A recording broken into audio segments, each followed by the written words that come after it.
सध्या आंब्याचा सीझन सुरू आहे आणि प्रत्येक घरी आंबे तर असतीलच, म्हणूनच आज आपण आंब्यापासून खूप मस्त अशी रेसिपी बनवतोय। तर सगळ्यात आधी यासाठी मी 1 वाटी आंब्याचा रस घेतलाय। आंब्याचे तुकडे मिक्सरला फिरवून घेतलेत आणि यामध्ये मी साखर किंवा दूध असं काहीच घातलेलं नाही आहे। 1 वाटी घ्यायचा आहे मोजून। त्याच वाटीने मोजून यामध्ये 1.5 वाटी गव्हाचं पीठ घालायचं आहे। 1 वाटी आणि ही अर्धी वाटी यामध्ये तांदळाचं पीठ घातलं आहे। यानंतर पाव वाटी यामध्ये रवा घातला आहे। जाड किंवा बारीक कोणताही रवा घातला तरी चालेल। अर्धी वाटी यामध्ये गूळ घालायचा आहे। गूळ इथे मी किसून घेतला आहे। जर गूळ किसून नाही घेतला तर आपल्याला आंब्याच्या रसाबरोबर तो उकळून घ्यावा लागेल आणि मग पुन्हा थंड करावा लागेल। तर ही सोपी पद्धत आहे। तुम्ही जर गूळ असा बारीक किसणीने किसून घेतला तर पटकन तो पिठामध्ये मिक्स होतो आणि यामुळे आपलं कामसुद्धा सोपं होतं। तर हे सगळं आता आपण मिक्स करून घेऊया। यामध्ये आता आपल्याला पाणी अजिबात घालावं लागणार नाही आहे।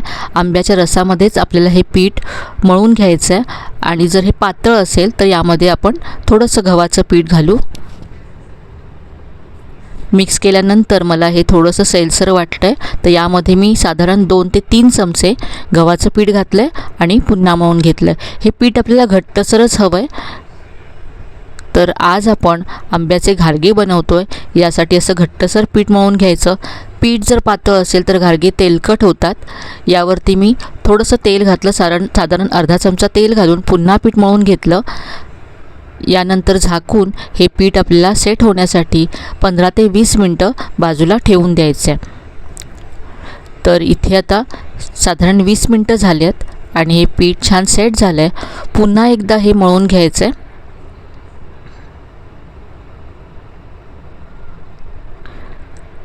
आता याचे असे छोटे छोटे गोळे आपण तयार करूया।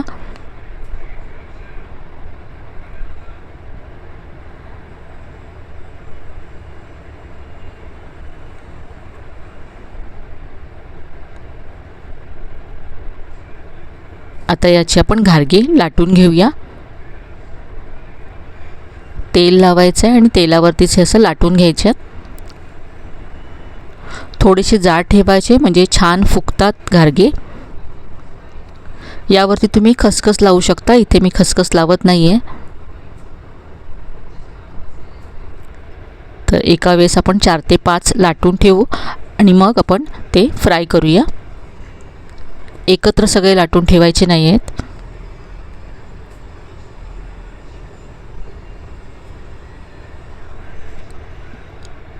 इथे मी 5 घारगे लाटून घेतलेत। आता आपण हे फ्राय करूया। तेल व्यवस्थित असं गरम करून घ्यायचं आणि जेव्हा आपण घारगा याच्यामध्ये सोडू तेव्हा गॅस मोठा ठेवायचा, म्हणजे छान असे फुगले जातात घारगे।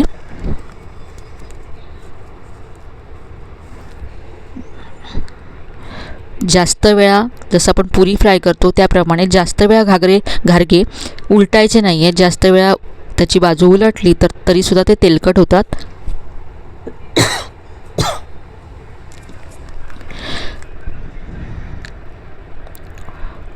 तर असेच आपण उरलेले घारगेसुद्धा फ्राय करूया। यातलं सगळं तेल असं निथळून घ्यायचं आहे, म्हणजे घारगे अजिबात तेलकट होत नाहीत।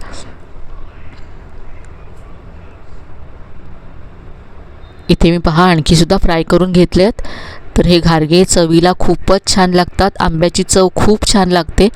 तुम्ही चहाबरोबर खाण्यासाठी हे घारगे एकदा नक्की करून पहा, खूप छान होतात आणि हे थंड झाल्यानंतरसुद्धा असेच फुगलेले राहतात। पाहू शकता अजिबात तेलकट नाही आहेत हे आणि अगदी साधी सोपी कृती आहे, झटपट तयार होतात।